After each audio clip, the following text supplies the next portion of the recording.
right, welcome back. In our society, there's a belief that most parents pay more attention on the female child than the male. Recently, some parents have started asking if the male child had been relegated to the background, contrary to the norms in many societies and cultures, especially in Africa, that sons are supposedly superior to daughters. Also, studies show that fathers spend about 60% more attention, responding to their female children compared to their male children. Let me say that because I am a proud mother of only boys, I totally yes, I totally disagree with the fact that you don't have any option. Because I don't have another option. But do you think this generalization that the boys are being relegated and a lot of attention is being paid, on raising the female child? Do you agree with that summation? Can I come with two boys and one girl? I'm in the middle. Yes. Because I have both boys and girl. Even though I have other girls in my care. But the truth of it is that over time, a lot of people have, it's not just a generalization. Even different, for example, we have a Ministry of Women Affairs. We don't have a Ministry of Men Affairs. Bang, bang, bang. We have situations that handle the girl child. And we don't have situations that handle the boy child. Yeah. And over time, it has been, put in our subconscious that, the woman, before now, because there was a lot of oppression going on with women, and then some people took it up that we need to handle this. But in the process of taking care of that problem, it was lopsided.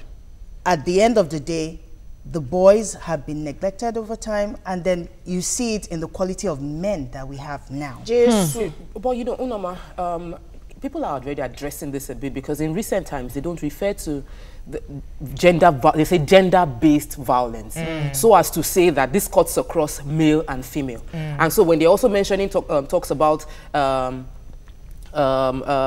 abuse, child abuse, they do not say female, girl child abuse. What they're trying, my take on this is that we are of a generation where we as women were taken care of more than men. As I'm talking about our own, when we're being brought up, we were the ones that were help mommy in the kitchen, boys watching TV with daddy in the parlor. The worst part is that statistics is not capturing the fact that this generation that we are raising are not even be taking care of male and female. The male and female are abdicating, the men and women are abdicating their duties and responsibilities as parents to the maids and caregivers. Our generation, we had mothers always at home. An average mother in our time was at home taking care of the children. An average mother right now is on the street hustling. Because the job situation at the time provided for women to be, or for people to be able to close early from work. So if we are worried about the men we have now, I am worried about the men we will have in the future. But I know Nima has, a healthy mix of both. A healthy mix of both boy and girl. Now, because you are a very cultural person and a very traditional, I know you very well.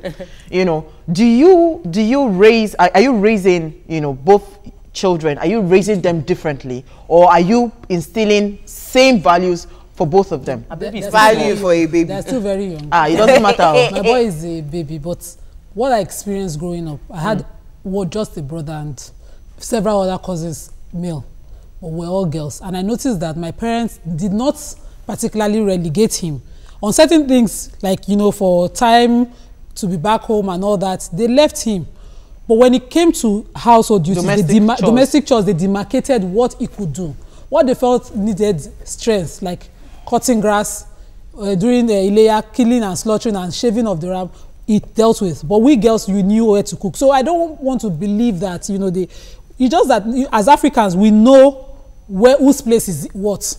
A girl should be indoors doing certain things, a guy could be outdoor. Okay, I want to bring Jumoke in that, because she's the one that is the advocate for feminism. And anytime I watch commercials, TV commercials for instance, as little as TV commercials, you would always find that it is the mother-in-law will come and meet the woman to question whether the toilet is clean or not clean. The woman will meet the daughter. Wait now.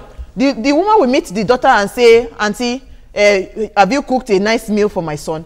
Even it's all is in our faces, because Mariah was mentioning to us that her son naturally does not even like to go to the kitchen, and this one, he's still a baby. You know, it's not like he's grown and all that.